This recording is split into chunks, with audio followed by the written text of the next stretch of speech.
Selamat datang dan kembali lagi di channel Bicara Saja. Ambalat kembali memanas. Di tengah birunya Laut Sulawesi yang menyimpan triliunan rupiah potensi minyak dan gas, ketegangan antara Indonesia dan Malaysia kembali membara.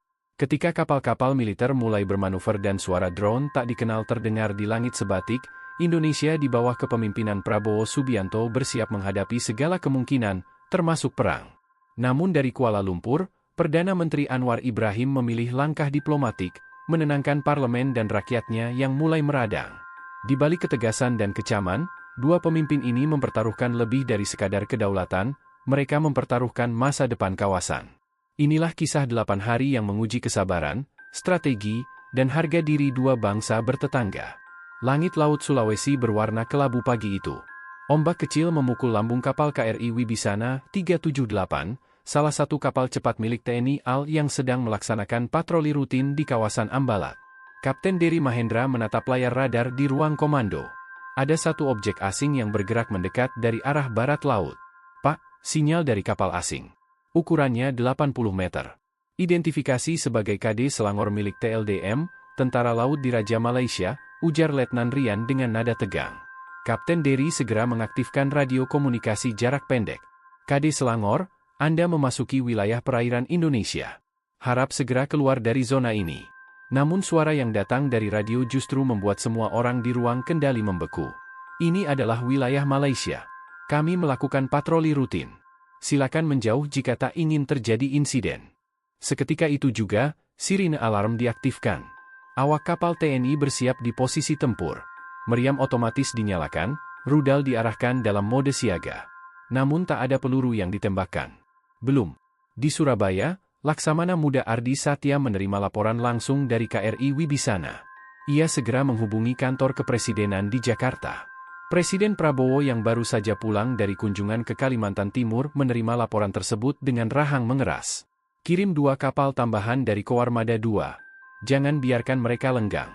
Tapi ingat, jangan menembak dulu, ucapnya singkat. Perintah itu segera dilaksanakan. KRI Gusti Ngurah Rai dan KRI John Lai dikerahkan ke lokasi. Di Tarakan, drone pengintai lepas landas dari Pangkalan AU. Di saat bersamaan, Markas Besar Militer Malaysia juga menerima laporan. Komodor Khairul Aziz, seorang perwira keras kepala, mendesak agar Malaysia tetap bertahan. Kalau kita mundur, kita kalah. Wilayah ini milik kita sejak zaman kolonial. Jangan tunduk, ujarnya lantang dalam rapat militer. Dalam waktu kurang dari 2 jam, video amatir yang direkam seorang nelayan Indonesia viral di media sosial.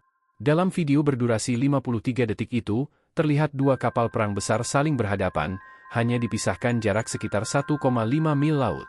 Judulnya, Ambalat panas lagi, kapal Malaysia langgar kedaulatan RI. #Ambalat milik Indonesia, jangan sentuh tanah kami, dan kami siap perang trending di Twitter Indonesia. Di Malaysia, muncul tagar pertahan wilayah dan Anwar jangan lemah. Opini publik berubah jadi amarah.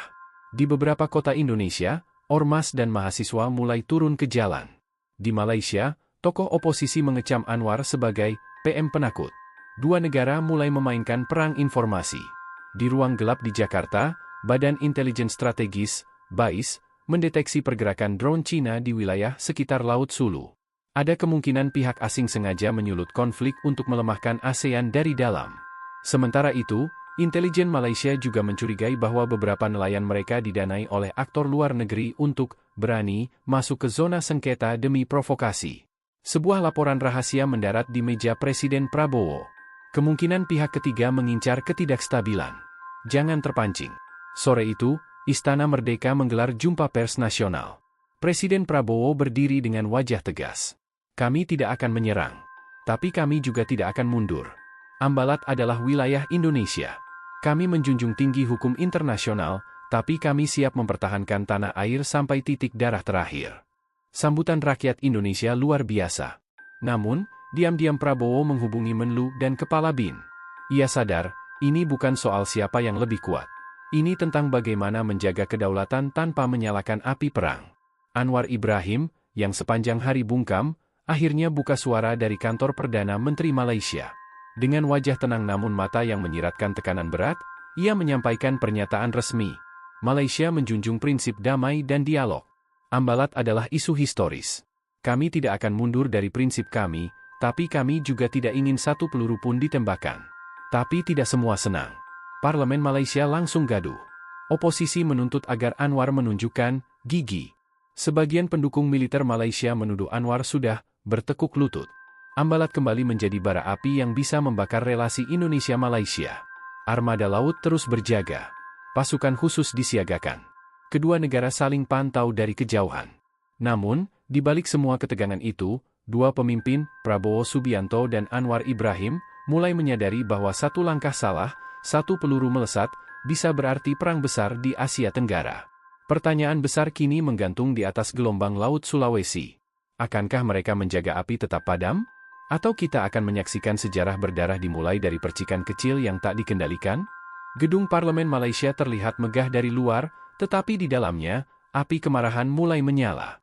Pagi itu, sidang luar biasa digelar setelah berita tentang kapal Indonesia dan Malaysia yang nyaris bentrok di Ambalat mendominasi semua media nasional. Di layar raksasa dalam ruang sidang, diputarkan ulang video viral dari Laut Sulawesi. Beberapa anggota parlemen berdiri, menunjuk ke layar dan berteriak marah. "Tengok, mereka nyaris menghina kita di laut kita sendiri. Dan kita hanya diam," teriak Dato' Rahman Shah, pemimpin fraksi oposisi dari Partai Kedaulatan Melayu. Sorak-sorai dan dentuman meja menyambut pernyataan itu. Oposisi menuntut agar Malaysia segera mengirim kapal perang tambahan ke Ambalat, bahkan mengusulkan pemanggilan Duta Besar Indonesia untuk ditegur keras. Kalau kita terus lembek seperti ini, jangan harap generasi berikutnya akan tahu apa itu Ambalat. Mereka akan pikir kita pengecut, teriak Rahman lagi. Semua kepala menoleh saat Perdana Menteri Anwar Ibrahim memasuki ruang sidang. Ia datang tanpa senyum, hanya anggukan tenang kepada ketua parlemen.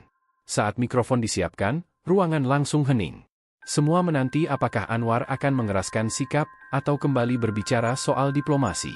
Dengan suara tegas tapi terkendali, Anwar berkata, "Kita tidak lemah. Kita bijak. Tidak semua provokasi harus dibalas dengan senjata. Kita punya cara yang lebih tinggi, diplomasi dan hukum internasional." Ruangan kembali bergemuruh, namun kali ini dalam bentuk cemooh dari barisan oposisi. Mereka menyebut Anwar sebagai pengecut, lembek, bahkan boneka Indonesia. Seorang anggota parlemen muda berteriak, "Kalau Prabowo siap perang, kenapa Anwar malah ajak damai?" Anwar hanya diam sejenak, lalu menjawab, "Karena saya tahu perang bukan hanya tentang senjata dan kapal, tapi tentang harga makanan yang naik, anak-anak yang kehilangan ayah, dan negeri yang hancur." Namun kata-kata itu tampaknya tidak cukup untuk memadamkan emosi nasionalis yang terlanjur membara di parlemen Malaysia. Di luar parlemen, media-media besar berlomba menyudutkan Anwar. Azim Faisal, seorang jurnalis senior, menulis editorial panas di berita harian. "Kita punya laut, kita punya armada, kita punya harga diri. Tapi kita tak punya pemimpin yang cukup berani mempertahankan semuanya." Hashtag Anwar lemah dan pertahan Ambalat trending di Twitter Malaysia. Pendukung Partai Kedaulatan bahkan memposting gambar Anwar dengan kata "traitor" terpampang di wajahnya. Di kanal televisi oposisi, sebuah polling ditampilkan. Apakah Anda mendukung pendekatan diplomatik Anwar? 87% menjawab tidak. Di markas TLDM di Lumut, Komando Laut menerima laporan terbaru dari kapal KD Selangor. Komodor Hairul Aziz menyampaikan desakan kepada Menteri Pertahanan Tan Sri Nadia Amin untuk menambah armada ke zona Ambalat. "Kalau kita tarik kapal kita sekarang, dunia akan pikir kita kalah.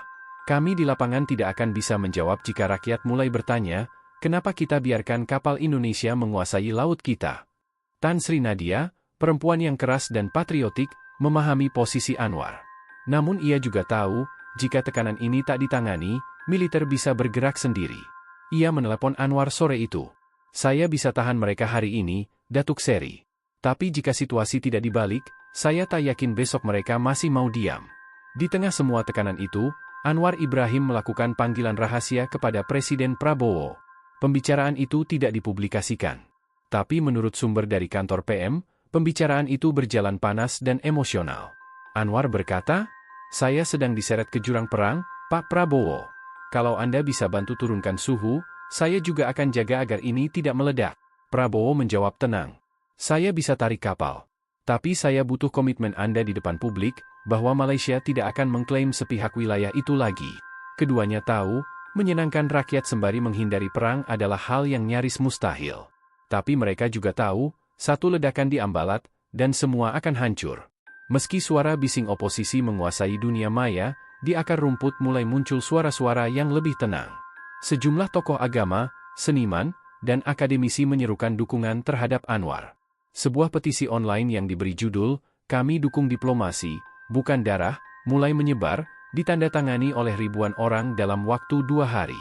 Namun dibandingkan suara kemarahan, suara ini masih jauh lebih pelan.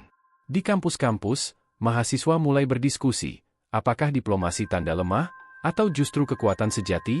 Anwar mulai menggalang forum-forum terbuka untuk membahas masa depan Ambalat, mengundang anak muda untuk berpikir, bukan sekadar ikut emosi. Anwar duduk sendirian malam itu di kantornya. Di mejanya, 2 laporan tergeletak. 1. Laporan intelijen soal ketegangan di parlemen dan media. 2. Laporan pergerakan kapal perang Indonesia yang masih berada dalam jarak tempur. Ia menatap layar kaca jendela ke arah Danau Putrajaya yang tenang, namun pikirannya seperti lautan yang penuh gelombang. "Saya tidak ingin dikenang sebagai Perdana Menteri yang menyeret bangsanya ke perang demi ego sesaat," bisiknya. Namun jalan yang ia pilih bukan jalan mudah. Bahkan mungkin tak ada tepuk tangan saat ia berhasil. Tapi ia tahu, menjaga perdamaian di tengah kobaran nasionalisme adalah pilihan paling sulit dan paling mulia. Itulah kalimat pertama yang diucapkan Presiden Prabowo Subianto saat menerima laporan pagi itu di ruang krisis Cilangkap. Ia baru saja tiba dari Kalimantan dan langsung mengumpulkan jajaran tertinggi TNI. Layar besar menampilkan citra satelit dari wilayah Ambalat. Terlihat 2 kapal Malaysia masih berputar dalam radius yang nyaris bersinggungan dengan kapal Indonesia. Suasana sangat genting. "Pak, mereka belum mundur. Tapi juga belum masuk zona merah," ujar Laksamana Ardi Satya melalui sambungan video dari Surabaya. "Siap kalau diperintah, tapi kami tahan peluru." Prabowo menatap layar dalam diam, lalu berbalik ke Maijen, Purnawirawan, Guntur Halim yang berdiri di belakangnya. "Kita bisa tempur, tapi apakah itu langkah terbaik?" Guntur hanya mengangguk. Ia tahu betul, menang dalam perang kadang lebih mudah daripada menjaga perdamaian saat rakyat ingin menyalakan senjata. Tanpa mengeluarkan perintah perang, Prabowo memilih langkah lain, mengaktifkan operasi Bayang Laut, satuan gabungan kapal perang dan pasukan marinir yang dikerahkan diam-diam untuk mengepung wilayah sengketa dalam pola tapal kuda diam. Kapal-kapal utama yang digerakkan antara lain KRI I Gusti Ngurah Rai 332, fregat utama, KRI Franz Kaisiepo 368, fregat Sigma, KRI Halasan 630, kapal cepat rudal, Satuan UAV Laut, Elang Timur, dari Tarakan. Di darat, 1 peleton marinir dikerahkan ke Nunukan untuk siaga di titik paling dekat dengan Ambalat. Komando atas diserahkan kepada Laksamana Ardi Satya, dengan sandi. Tidak menembak, kecuali ditembak. Di atas DKRI I Gusti Ngurah Rai, Letkol Deri Mahendra memberikan pengarahan kepada anak buahnya. Udara terasa berat, namun semangat tempur terasa mengalir di setiap jengkal kapal. "Kita bukan sedang cari perang. Tapi kalau kita harus lawan, kita akan pastikan kita pulang menang." Para pelaut TNI AL itu tahu, mereka sedang berdiri di ujung batas sabar 2 bangsa. Di bawah sinar matahari tropis yang membakar, mereka menatap horizon dengan mata penuh ketegangan. Sore hari, sistem intelijen Angkatan Laut menangkap sinyal komunikasi Malaysia di dalam frekuensi tak biasa. Diduga kuat, 1 kapal siluman TLDM tengah mendekati zona selatan Ambalat. Dalam waktu cepat, UAV Elang Timur diterbangkan ke atas posisi itu. Citra panas mengonfirmasi keberadaan kapal logistik tak bertanda, menandakan pergerakan rahasia sedang berlangsung. Bisa jadi pasokan bahan bakar. Bisa juga pasukan elit, ujar Brigjen Marinir Dipo Anggoro dari Pusat Kendali Operasi di Nunukan. Presiden Prabowo menerima laporan itu pukul 17.30 di Istana Merdeka. Ia langsung menghubungi Menhan dan Kepala BIN. "Ini bukan cuma sengketa wilayah. Ini tes ketahanan politik kita. Jangan mainkan tangan, mainkan kepala," ucapnya. Malam harinya, Indonesia dikejutkan oleh siaran nasional darurat. Presiden Prabowo tampil langsung di layar kaca. "Saudara-saudara sebangsa dan setanah air, saya tahu Anda marah. Saya juga marah.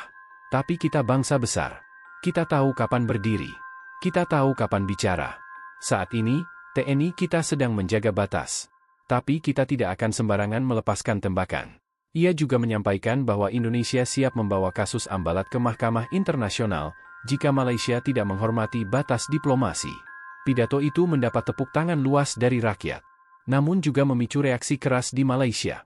Oposisi Malaysia menyebut Indonesia terlalu agresif dan menyindir Anwar sebagai boneka Prabowo.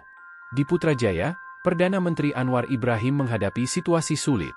Di satu sisi, Prabowo mengerahkan kapal, tapi masih dalam batas hukum. Di sisi lain, rakyat Malaysia menuntut aksi keras. Tan Sri Nadia Amin, Menteri Pertahanan, melaporkan bahwa 2 kapal Indonesia kini hanya berjarak 3 mil laut dari armada Malaysia. Sementara 1 WAV Indonesia terbang rendah di atas zona pengawasan. Anwar menarik napas panjang. Kalau saya kirim kapal lagi, ini bisa jadi tabrakan. Tapi kalau saya tarik mundur, parlemen akan menjerat saya hidup-hidup. Ia mulai menyusun rencana untuk menghubungi kembali Prabowo. Mungkin, kali ini bukan lewat saluran diplomatik formal, tapi pertemuan rahasia antar pemimpin. Di Jakarta, laporan baru dari BAIS masuk ke tangan Presiden. Ada sinyal dari intelijen yang menunjukkan pergerakan kapal riset asing di sekitar Laut Sulu, arah utara Ambalat. Kapal ini diakini berbendera Cina, dan kemungkinan sedang mengumpulkan data medan laut. Mereka mungkin ingin 2 negara ini bertempur, agar mereka bisa masuk saat kita sibuk, ucap Guntur Halim kepada Prabowo. Presiden sadar, ini bukan lagi tentang Malaysia versus Indonesia. Ini mulai menyentuh geopolitik global. Ambalat kini ibarat panci tekanan tinggi. Di bawah permukaan laut yang tenang, kapal-kapal perang dari 2 negara saling mengintai, saling tahan peluru. Namun tiap detik bisa jadi titik picu. Prabowo sudah mengirim armada. Tapi bukan untuk memulai perang. Ia mengirim pesan, kita bangsa berdaulat, tapi juga punya perhitungan. Sementara Anwar mulai mempertimbangkan langkah yang lebih besar, pertemuan langsung tanpa media, tanpa protokol, hanya 2 pemimpin yang ingin menyelamatkan bangsa masing-masing, tanpa saling hancur. Sultan Brunei, sosok tenang dan diplomatis, segera membuka peta lepas pantai di meja tengah. Di situ terlihat bukan hanya Ambalat, tetapi juga titik-titik merah di Laut Sulu, Sabah, dan Laut Cina Selatan.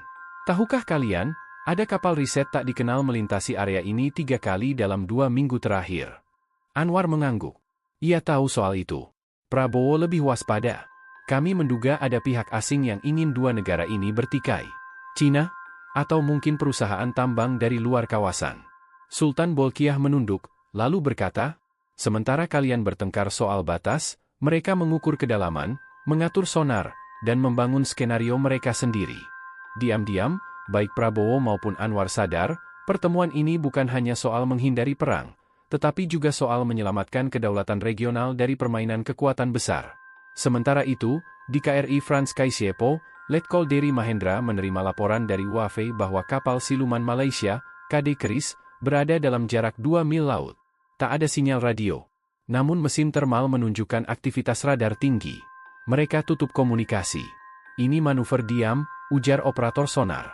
Dalam situasi normal, ini bisa dianggap pelanggaran zona aman. Tapi karena perintah pusat adalah, jangan tembak duluan, Letkol Deri hanya memperkuat formasi tempur defensif. Beberapa awak sudah mengenakan rompi anti peluru. Mesin kapal diperintahkan siap 24 jam tanpa istirahat. Laut Ambalat kini jadi arena psikologis, bukan hanya militer. Di Jakarta, Kolonel Wahyu Setiadi dari BAIS mencium anomali komunikasi. Salah satu stasiun satelit menangkap transmisi radio terenkripsi yang berasal dari Pulau Sipadan, wilayah Malaysia dekat perbatasan. Tapi anehnya, sinyal itu memakai format kode milik Rusia. Ada pemain bayangan di sini, Pak. Dan mereka bukan dari ASEAN, ujar Wahyu kepada Profesor Ahmad Fuadi, pakar hukum internasional. Profesor Fuadi yang dikenal tenang pun terkejut. Kalau pihak ketiga berhasil membuat Prabowo dan Anwar baku tembak, kawasan ini bisa kacau. Dan bukan hanya Ambalat yang hilang, tapi stabilitas seluruh Asia Tenggara. Laporan itu langsung dikirim ke Presiden Prabowo di Brunei lewat saluran ultra aman. Setelah hampir 3 jam pertemuan tertutup, suasana mulai mencair. Sultan Bolkiah menyarankan penarikan sementara kapal masing-masing sejauh 10 mil laut dari titik sengketa, lalu membentuk tim investigasi gabungan. Anwar setuju, dengan syarat, tidak ada pernyataan media sampai investigasi selesai. Prabowo masih diam. Tapi kemudian berkata, saya setuju. Tapi kalau 1 peluru lepas dari arah manapun, saya akan perintahkan TNI maju penuh. Ini janji, bukan ancaman. Anwar membalas. Dan saya akan lakukan hal yang sama. Untuk pertama kalinya, kedua pemimpin mengangguk dan berjabat tangan. Tak ada kamera. Tak ada publikasi. Hanya 2 negara yang nyaris perang, kini berbalik arah. Namun belum sempat pesawat kepresidenan Indonesia lepas landas dari Brunei, sebuah informasi masuk ke saluran BAIS. Pesawat tanpa awak tak dikenal melintasi Ambalat pada ketinggian rendah. Bendera tidak jelas. Namun sistem transmisi menunjukkan buatan non-ASEAN. Kolonel Wahyu langsung mengabari Prabowo. Kali ini wajah sang presiden tegang. Kita ditarik dalam permainan besar. Dan saya mulai curiga, siapa dalangnya? Sementara Anwar yang berada di jet VIP menuju Kuala Lumpur juga menerima laporan serupa. Ini bukan akhir. Ini baru ronde pertama. Ambalat untuk sementara tenang. Kapal-kapal perlahan ditarik ke belakang. Tapi pertempuran diplomatik hanya berubah bentuk. Ada tangan asing yang ingin mengadu dua sahabat lama. Dan Prabowo tahu, ini bukan tentang laut semata, ini ujian kedaulatan di era perang hibrida. Pukul 17.45 WITA, angin sore membawa kabut tipis di atas perairan Ambalat. Tanpa suara, tanpa jejak panas, sebuah drone bersayap Delta melintasi zona netral pada ketinggian rendah. Satelit TNI AU sempat merekam pergerakannya sebelum sinyal drone menghilang. Lebar bentangnya sekitar 4 meter. Tak ada logo, tak ada tanda negara. Yang pasti, itu bukan drone Indonesia, bukan pula Malaysia. Letkol Taufik Rahardian segera diperintahkan untuk menyusul objek tak dikenal itu dengan F-16 miliknya dari Makassar. Target tidak balas IFF, identify friend or foe. Saya akan dekati, lapor Taufik dari kokpit. Namun begitu mendekat, radar jet tempur mendadak blank. Drone itu mengaktifkan jammer canggih, merusak sistem komunikasi F-16 dan membuat pesawat Taufik buta sesaat. Saya kehilangan radar. Ini bukan teknologi biasa. Drone itu melesat ke arah timur laut, masuk ke zona Malaysia selama 12 detik, lalu menghilang ke arah Laut Sulu.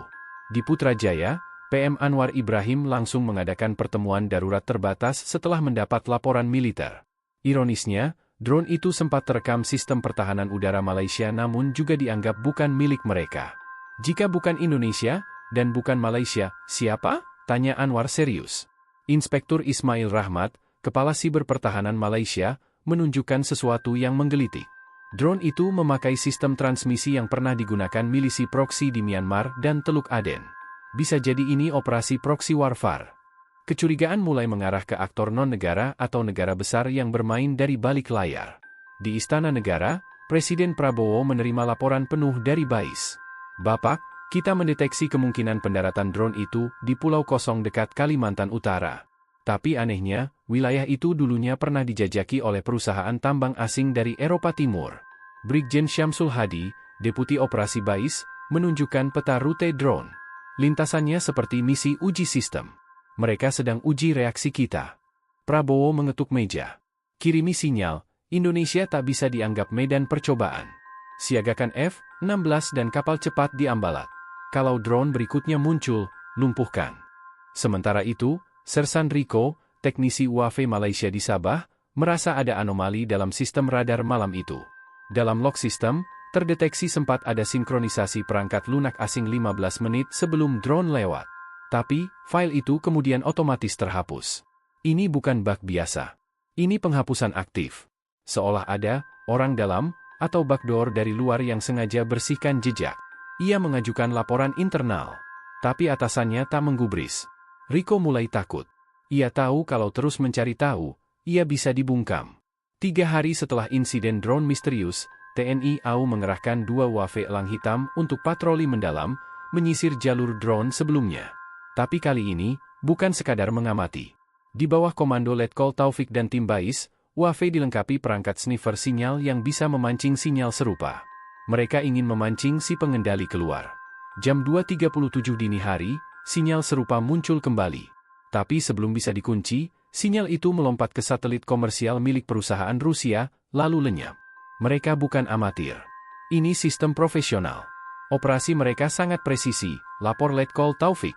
Analisis gabungan dari BAIS, Lembaga Sandi Negara, dan beberapa pakar sipil menyimpulkan, sumber sinyal berasal dari perangkat pangkalan satelit mobile yang hanya dimiliki oleh 3 negara, Rusia, Cina, dan 1 negara Timur Tengah. Namun lebih dari itu, ditemukan fakta mencengangkan. Ternyata, 6 bulan lalu, ada kontrak penelitian bawah laut yang ditandatangani antara satu perusahaan tambang Rusia dengan organisasi kelautan swasta di Filipina. Dan area surveinya, termasuk perairan sekitar Ambalat. Presiden Prabowo mengepalkan tangan. Sudah jelas. Mereka ingin kita ribut, agar mereka bebas menggali kekayaan laut kita. Mengejutkan, pagi berikutnya dunia melihat pernyataan bersama dari Presiden Prabowo dan PM Anwar. Kami sadar ada pihak ketiga yang mencoba menunggangi konflik Ambalat untuk kepentingan luar. Kami tidak akan terjebak. Kami akan bekerja sama untuk mempertahankan wilayah kami. Pernyataan itu membuat efek global. Nilai mata uang ASEAN naik. Investor asing mulai panik. Tapi di belakang layar, para broker perang tak tinggal diam. Insiden drone ini mengubah arah krisis Ambalat. Bukan lagi hanya tentang batas laut, tapi tentang permainan teknologi, intelijen, dan perang generasi kelima. Prabowo tahu, konflik ini tak bisa diselesaikan hanya dengan senjata atau meja diplomasi. Mereka harus membongkar siapa dalang sesungguhnya sebelum konflik proksi ini berubah menjadi konflik terbuka. Dan dari kejauhan, di sebuah pangkalan di luar Asia Tenggara, seseorang tersenyum menatap peta Ambalat sambil menyalakan layar satelit. Langkah selanjutnya, sabotase internal. Pagi itu, Presiden Prabowo baru saja selesai rapat kabinet terbatas ketika sistem keamanan internal Istana Negara mengalami reboot mendadak selama 43 detik. Seluruh kamera mati. Jalur komunikasi satelit lumpuh. Tapi tidak ada serangan. Kolonel Indra Wijaya langsung bertindak. Selama 20 tahun mengawal Prabowo, ini pertama kalinya dia mencium jejak peretasan dari dalam. Pak Presiden, sistem lumpuh dari IP lokal, bukan dari luar. Ada yang sabotase dari jaringan internal kita. Presiden terdiam, lalu menatap layar monitor. Data mentah menunjukkan sinyal asing menyusup ke komunikasi rahasia antara Jakarta, Ambalat, Makassar selama hampir 1 jam, dan semua terjadi dari jaringan enkripsi internal. Di markas Bais Cijantung, Letnan 2 Ayu Larasati, lulusan terbaik ITB dan spesialis forensik digital, ditugaskan untuk menganalisis anomali sistem istana. Usianya baru 26 tahun, tapi dalam 3 jam dia menemukan sesuatu yang mengejutkan. Ada celah buatan yang dibuat 3 bulan lalu. Sangat halus. Seperti dirancang agar terlihat seperti kesalahan sistem. Dia melacak jalurnya, dan menemukan nama, Haris Rahmatullah, asisten khusus Wakil Menteri Pertahanan. Orang yang dikenal pendiam, berlatar pendidikan luar negeri, tapi jarang muncul di media. Data intelijen menunjukkan Haris pernah menjalani pelatihan keamanan siber di Jerman Timur pada 2014, kemudian bekerja di perusahaan pertahanan swasta selama 5 tahun, sebelum mendadak ditunjuk sebagai asisten khusus. Lebih mencurigakan, beberapa hari sebelum drone misterius muncul di Ambalat, Haris berada di Singapura, diduga bertemu dengan seseorang dari perusahaan yang terkait dengan konsorsium tambang Laut Sulu. Dia bisa jadi mata-mata. Tapi kita belum tahu siapa dalangnya. Barat? Rusia? Cina? Ujar Ayu pada atasannya. Bais mulai memantau gerak-gerik Haris secara diam-diam. Mereka curiga, ada kebocoran rencana patroli militer di Ambalat yang kini beredar di forum gelap internet. Sementara itu, PM Anwar Ibrahim mendapatkan laporan bahwa Datuk Seri Hafizul Karim, diplomat senior Malaysia, ternyata diam-diam bertemu dengan utusan dari negara ketiga. Pertemuan berlangsung di Langkawi, dibayar oleh perusahaan swasta energi yang berbasis di Moskwa. Anwar geram. Ia tahu, sebagian pejabatnya mulai dibelah oleh kekuatan luar. Mereka ingin kita tidak percaya satu sama lain. Saat kita sibuk berdebat, mereka panen minyak dan gas dari bawah Ambalat. Anwar menghubungi Prabowo langsung. Untuk pertama kalinya dalam 20 tahun, kedua pemimpin bersumpah membentuk unit intelijen gabungan rahasia. Di sebuah pangkalan udara di Kalimantan Utara, secara diam-diam, Prabowo dan Anwar bertemu. Hanya 8 orang yang tahu pertemuan ini. Termasuk Ayu Larasati dari Indonesia dan seorang kolonel siber Malaysia. Prabowo, kita sama-sama punya pengkhianat. Mereka bukan ingin kita perang, tapi ingin kita saling melemahkan. Anwar, waktu kita tidak banyak. Kalau ini gagal, Ambalat bukan cuma milik 2 negara, tapi milik mereka. Mereka menyepakati misi bersama, menjebak dalang di balik sabotase, sekaligus menyebarkan umpan.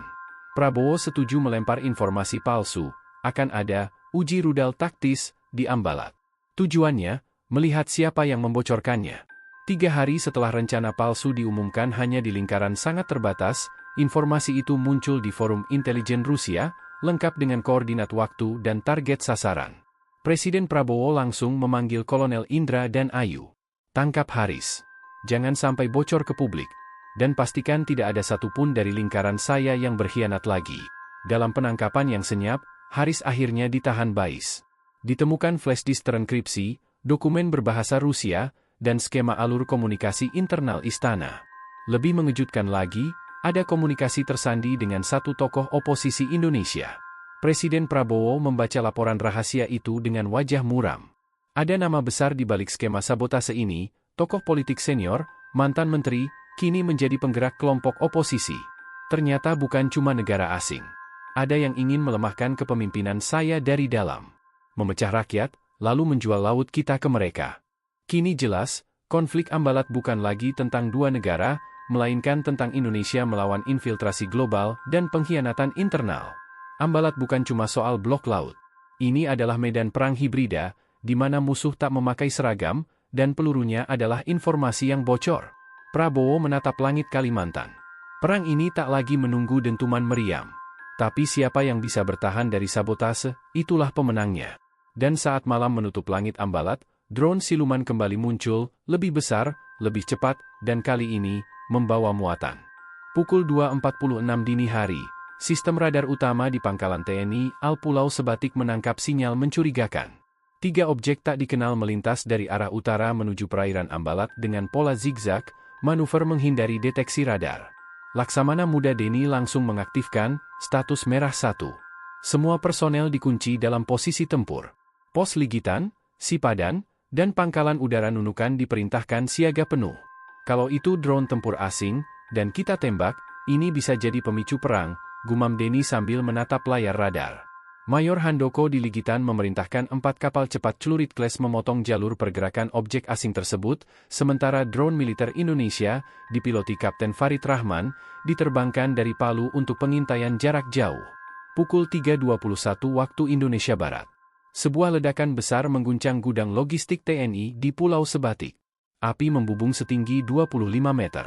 2 personel tewas di tempat, 6 luka berat. Ledakan bukan karena peluru, tapi karena ledakan termobarik, senjata bertekanan tinggi yang tidak dimiliki Indonesia. Laporan sementara menyebutkan ledakan berasal dari pilot drone siluman asing. Kita diserang. Tapi dari siapa? Negara mana yang berani? Seru Laksamana Denny dengan wajah tegang. 1 jam setelah serangan, TNI berhasil menjatuhkan 1 dari 3 objek udara, jatuh ke laut 6 mil dari Ligitan. Puing-puingnya ditarik ke kapal RE Marta Dinata, 331. Hasil awal mengindikasikan komponen elektronik buatan Eropa Timur, casing drone buatan Taiwan, dan sistem navigasi berbasis AI dari Amerika Serikat. Siapapun yang mengirim ini jelas ingin membuat seolah-olah semua negara terlibat, kata Kapten Farid, heran melihat konfigurasi perangkat asing dalam satu unit. Presiden Prabowo langsung menelepon Anwar Ibrahim, membicarakan insiden ledakan. Namun perbincangan berlangsung dingin. Prabowo, saya harap ini bukan dari pihak Anda. Anwar, saya tidak sebodoh itu, Pak Presiden. Tapi saya tidak bisa jamin semua aparat saya loyal. Ada yang bermain. Anwar mengakui bahwa 2 kolonel di Angkatan Laut Malaysia menghilang 3 hari lalu. Mereka diduga disewa oleh entitas swasta untuk menekan Indonesia agar menyerah dalam pembahasan Ambalat. Saya akan bersih-bersih. Tapi kalau Bapak membalas serangan ini, kita bisa terjerumus ke perang terbuka. Keduanya sepakat menahan diri 48 jam, sembari membentuk tim penyelidik gabungan, dengan satu perjanjian tak tertulis, jika ada serangan susulan, Indonesia bebas bertindak. Di Jakarta, Letnan 2 Ayu Larasati dan tim BAIS memeriksa puing-puing drone.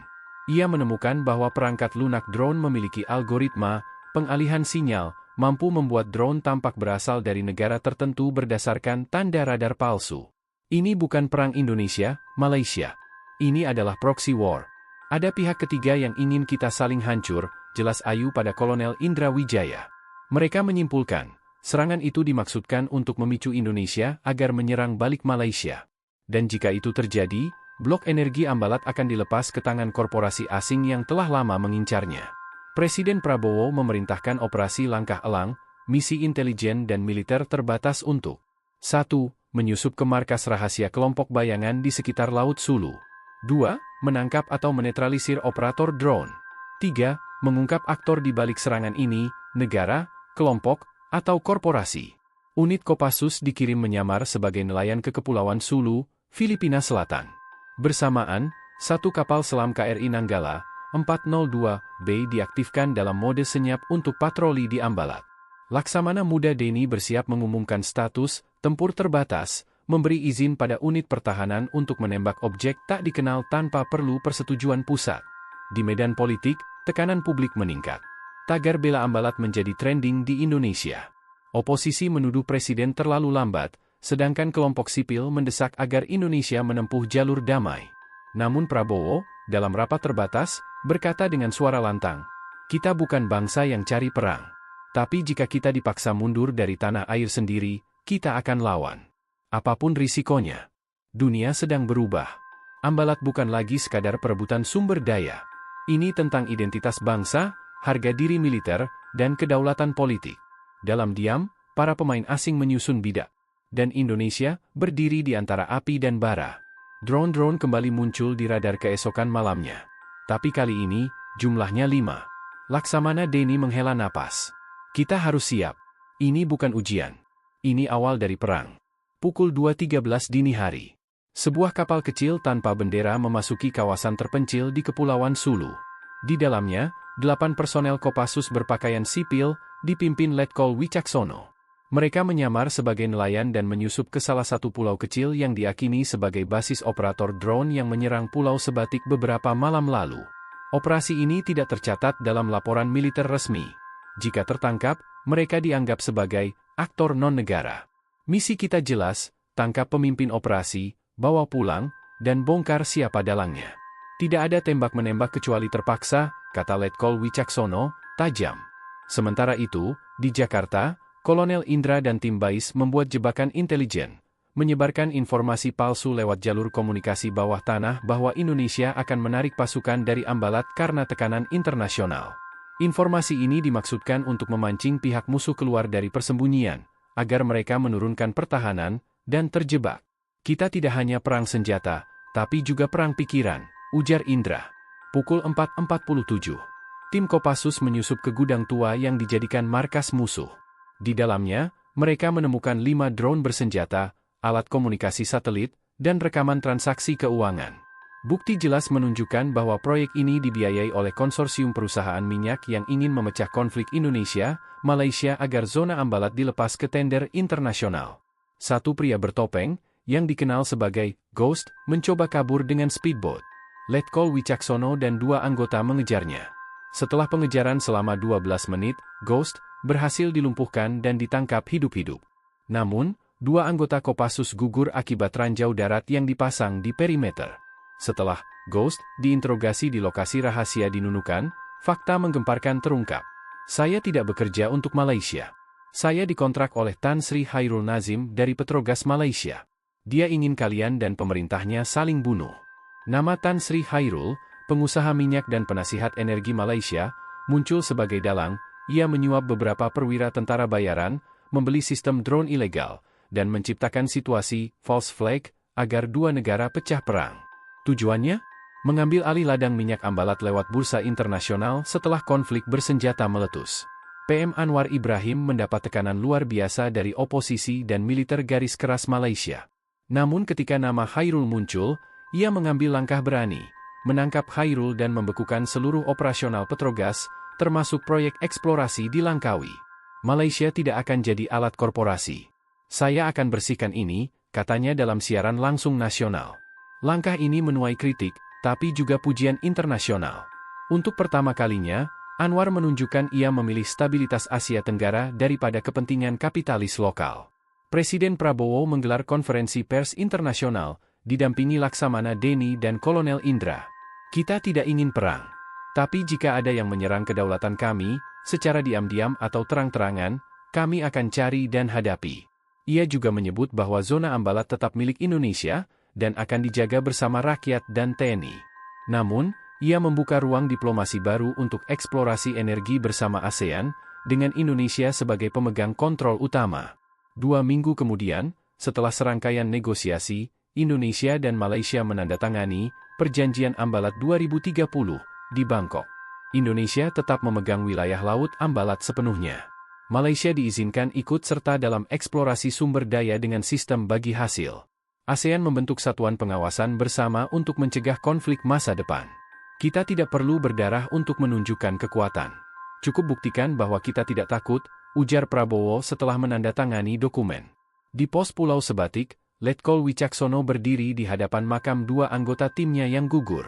Ia meletakkan bendera kecil merah putih dan berkata lirih, "Kalian tidak dikenal publik, tapi kalian menyelamatkan negara. Konflik Ambalat telah selesai. Tapi Indonesia kini tahu, kedaulatan bukan hanya soal garis di peta, melainkan keberanian untuk mempertahankan martabat bangsa dalam diam, dalam terang, dan bahkan dalam bayangan."